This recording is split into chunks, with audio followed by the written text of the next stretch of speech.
Hey, welcome back. Another day, another vlog, Tuesday edition this week. Hope you're all well today and having a good day. If you're working home, stuck at home, working from home, teaching from home, or out doing some exercise and watching me on your phone, that'd be pretty cool. Either. Anyway, I hope you are all well. Some big day today, a lot of stuff to get through. We're going to go quickly over new videos dropped. My old tree and Bell's Astro shots, which I'm super stoked. It was a bit of a bonanza for me when I got it into Lightroom and finally played with it, and by the time I finished up, I did some, not focus stacking, but blending of images. So I had like a high ISO shot with the tree, and then I put in the Milky Way in the background of another shot, and it's come up amazing. I did a warmer version and a cooler version, two different ones, and then you'll see another one in the photo which was later on where some clouds would come through, but those clouds sort of looked like flames to me anyway, so it was very cool. You'll also see the old tree, which I was really keen on getting done and getting the Milky Way behind. It just didn't work. The clouds come through on its supposed super clear night, which it just wasn't. And then just the sun, the light pollution from Perth City, just, you don't realise how much wasted light we use at night time. Like 2 in the morning, and it's basically, you can see when you're out in the bush, you can see pretty much everything, so it's pretty crazy.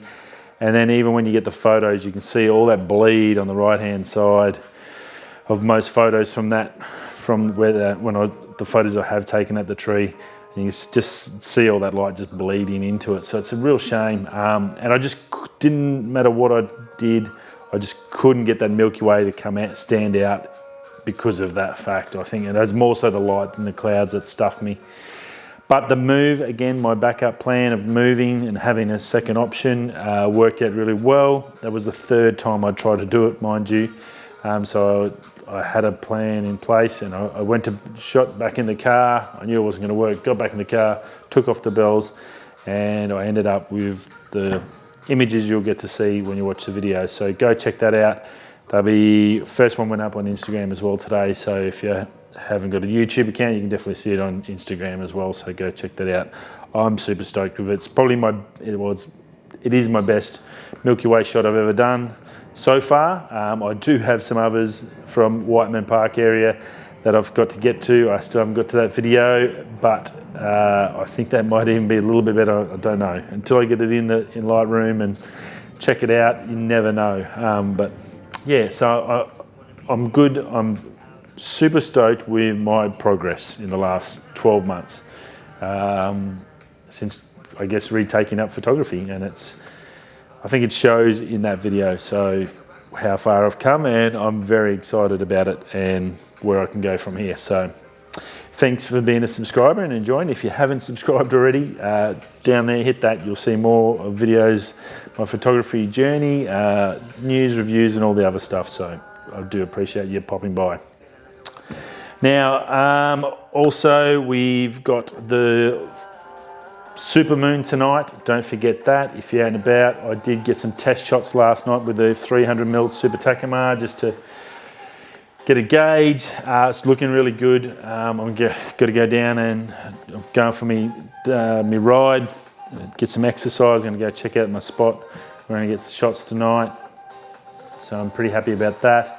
I'll go do some test shots, and then I can also get some daylight shots of the area, so I can sort of do a blend if I need to do a blend of that foreground to make it all pop. So I think that's the best way to do it. So I'll do a bit of some video stuff as well on the way for that. So that's all going well, and yeah, look, happy at the moment, and just doing what I can, stay home 90% of the time, and just using my exercise to try and get some shots when I can, and trying to fit a video into some sort of exercise regime and get to a spot and stay by myself, away from other people's, probably is what my aim. If I do that, well, then I know I'm not doing anything wrong, so that's good. Yeah, Rightio, so let's get into the rest of the news and views and tech reviews and all that sort of stuff for the Tuesday. There's a bit here, so I'll try and get through it all quickly. A quick reminder, Boca Bearings, email come out today, Spring 20. They got a sale on for spring, 20% off site-wide. Go check them out. They've been a great supporter of our team. Not sponsored by them on this video, but they have sponsors before. If you haven't seen that, go check out the bearing video on my BMX, plus all the fishing reel ones I've done as well. So go check them out. They're a fantastic company, great bunch of guys. While you're stuck at home and you no better time to fix all your gear up, get your fishing gear. We're gonna do, I think we'll be doing a competition in the next week. I'm gonna try and put something together. Again, we tried one before, it didn't really happen, but we'll get something happening this week, I think. And try and work it out before maybe Friday. I'll start it off and do it for a week until the next Friday. But we'll sort that out on Friday. So be around for that one, check that out. But they do have 20% off sale at the moment. Use code SPRING20 if you want to go and get a sale on that. And stay with us on Friday. We'll announce a bit of a comp with their support. So that's pretty cool. Cardinal Pell, bad news, I guess. Well, it's hard to tell without knowing the full facts and being there and knowing everything. It's tricky to say, but I know it will cause a lot of stress to a lot of people. Cardinal Pell got his charges squashed today and released from prison. He's only been in there for a year. Obviously his pedophilia charges and stuff like that, all squashed. They didn't say too much on the news on how all of a sudden he's just magically got all this squashed and not in the High Court and what's happened. I'm not sure what's happened. I'll look into a little bit more, but yeah, a little bit disappointing. Yeah. Again, without knowing everything, it's all allegedly, and you're just taking facts from media outlets, and that's a slippery slope to start sliding down. So I don't want to go down there, but I know there's a lot of people that don't really appreciate him, and it's probably not a good day for those people. If it is true, well then those people will be suffering a hell of a lot today. So that's not good. So thoughts with them. If it isn't true, well then yeah, what do you do? He's come out of it pretty good. His speech, he didn't have a crack at anyone. He didn't do anything. Just said thank you and for support, and let's get over this and move onwards. So. It's a hard one. It's very hard with those legal things without knowing the case and knowing the specifics. Tricky. Now let's go over to some fun stuff. Apple's iPhone 12 Pro camera camera details have leaked fully. It's a definite. There's multiple sources on this. It's come out in a brochure. Or a training brochure or a how-to leaflet they found on the ISO 14 specs. Now it's going to have a larger LiDAR sensor, so that's the one that they use for AR, so you can check if you want to put your IKEA couch over there or gaming and stuff like that. AR, which is sort of coming down the road. They've got a large one on that. It's got the big camera bump on there, so that's pretty much locked and loaded. There's some other info coming out on it too. It's going to have a smaller notch. The Pros the only ones that are going to have the 3 lenses plus the large LiDAR. The base models will only have 2 lenses, and I'm not sure about the LiDAR. It might be just the basic LiDAR. And the Pro will only models that have the stainless frame. The base models will be aluminum or aluminium frame, so depending where you live. And yeah, so that's some big things to a big leak like that. It's coming close. It's good to see that it's not far off. They reckon they're probably 4 to 8 weeks behind schedule on them, which is miraculous considering what's happened. So Apple's done some amazing things there to keep the dream alive. And yeah, interesting to see. Now the SE, which was obviously didn't have their event in March, the SE, which is basically the newer version of the iPhone 8, that's due out this month. And there's a million rumours on what day. They're all guessing, I think. Know that the new Apple phone for this year, the base model, will be out this month. So within the next fortnight, I'd say you'll get a release from Apple. Pumping it out, whether it'll just be on their website or they'll do like a YouTube video stream or something like that. an event of some type will be happening. Now, the name for the new A14 is the code name, which is a Firestorm, is apparently a pretty good thing. They reckon it's going to be pretty hot to trot, and they reckon it's going to give the Snapdragon A65 a run for its money. So that's good things for the new phones. I'm not sure. The rumours were that the A14 should be in this SE, or it won't be in the SE, sorry. We're going to get the A13 in there, so we're not going to know from that one. We'll find out more once we get the next lot of phones, whether that's going to be September now, or maybe we get the base models now with the SE, and then we get the Pros in September like was originally envisaged. So we'll see what happens. MacBook 13-inch is due out. That's due for a reboot.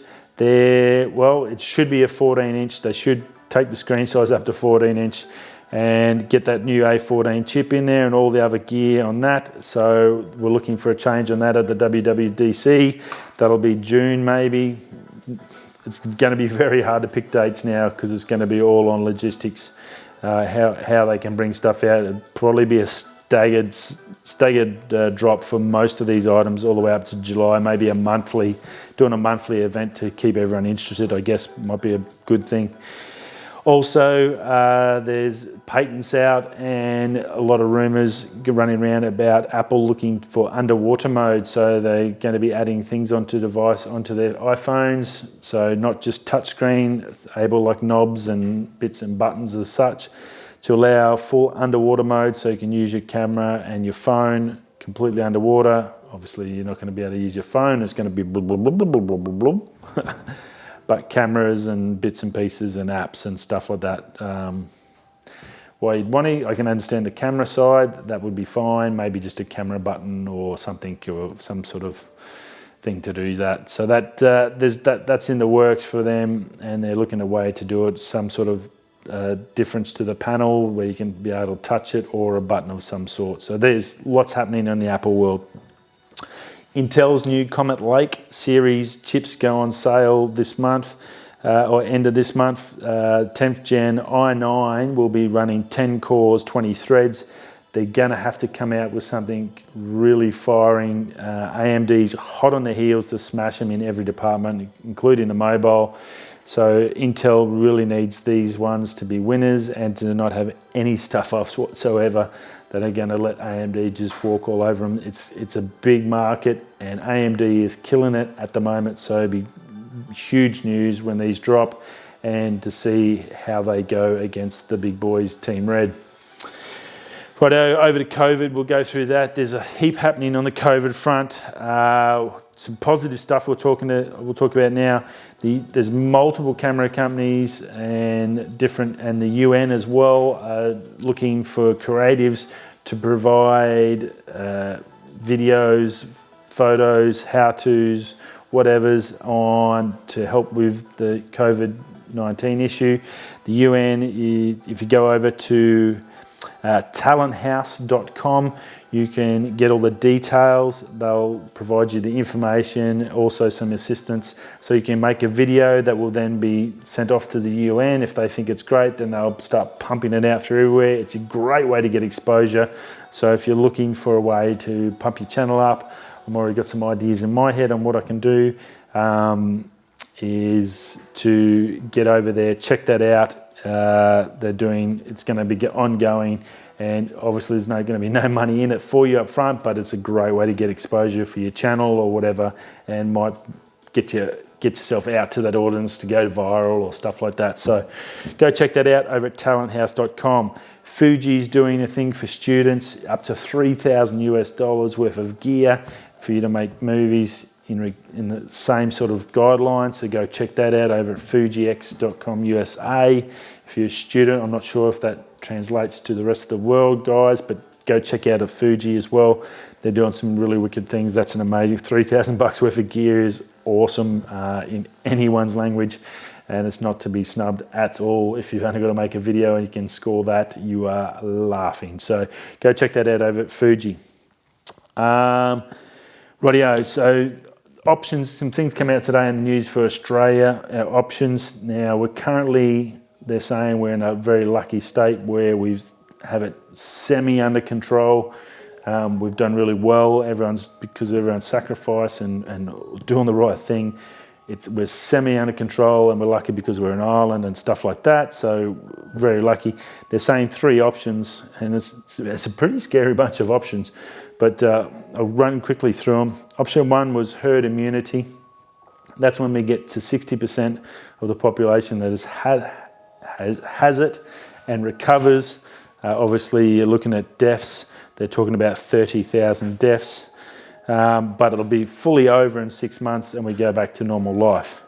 Obviously, you get 30,000 deaths, remembering there's 20,000 people a year die from smoking. So it's percentage-wise, it's not a massive amount, but it's still 30,000 people dying from it. So, but that gives us full immunity and then everything go back to normal, in Australia at least. Then there's squash the curve, which is continue doing what we're doing, but we'll continue for 6 or up to 18 months. So we stay doing this. People who are non-essential stay at home for the next 18 months. That's insane. Economy might not be any good. It'd probably crash and die. So that option is going to be tricky to really push through. And then the other option, last option, was a stricter lockdown. Not allowed to leave your suburb. No exercise. No nothing. A huge amount more jobs lost. Basically, only essential things left open. No restaurants, no takeaways, none of that. No roadworks, no mining. All that shuts down. Everyone stays home. 3 months, they're saying 6 weeks to 3 months, just full lockdown, and then it's over after that. So there's 3 massive decisions. Obviously, that causes a huge economy smash. Basically, you're going to have 60 to 70% of the population out of work. It's going to be huge. So there's 3 options the government's looking at the moment, and they've got to try and work out how they're going to make this decision and where we go from here. So yeah, it's a tough decision. As much as I'm not a fan of politicians at the best of times, having to make this decision is going to be huge. And yeah, well, hopefully we can all make it together, and they put it on us, and we have to sit down and figure out what we want to do. Yeah, I'm definitely not keen for that 18 months stuck at home. That would drive me absolutely insane. Or you do have a little bit of freedom, but like, yeah, I mean, that's a lot of people out of work for a long time. It's going to change the way we live and change things.